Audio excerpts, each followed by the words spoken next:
மூமின்கள் எப்படிப்பட்டவர்கள் என்றால் அவர்கள் வறுமையிலும் செழிப்பிலும் அல்லாஹ்வுடைய பாதையிலே செலவழிக்கக்கூடியவர்களாக இருப்பார்கள். அவங்கள்ட்ட 10 ரூபா தான் இருக்குன்னா அந்த 10 ரூபாய அல்லாஹ்வுடைய பாதையில கொடுக்கிறதுக்கு அவங்க தயார் ஆயிருவாங்க. 10 ரூபா தானே இருக்கு, என்கிட்ட போய் காசு கேட்கறீங்களே, என்கிட்ட போய் தர்மம் கேட்கறீங்களே அப்படிங்கிற வாதம் அவர்களிடத்துல இருக்காது.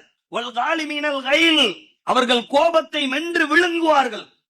வார்த்தையை பாத்தீங்களா, உங்களுக்கு வார்த்தையினுடைய ஆழ விளங்குதா? கோபப்பட மாட்டார்கள் சொல்லல அல்லாஹ். கோபம் வரும், மனிதனுடைய கேரக்டர் அது ஒண்ணு. சிரிப்பு மாறி, அழுக மாறி, தும்மல் மாதிரி. கோபம்ங்கிறது ஒரு பண்பு, மனிதனோடு இரண்டரை கலந்த ஒரு பண்பு. கோபமே இல்லாம ஒரு மனுஷன் இருக்க மாட்டான். அது சூடு சொரணையற்ற ஒரு தன்மையாக மாறி போய்விடும். அதனால அல்லாஹ் ரொம்ப கவனமா வார்த்தையை பயன்படுத்துறா. அவர்கள் கோபப்பட மாட்டார்கள் அல்ல, அவர்கள் தங்களுக்கு வருகின்ற அந்த கோபத்தை மென்று விழுங்குவார்கள் அப்படிங்கிற அல்லாஹ்.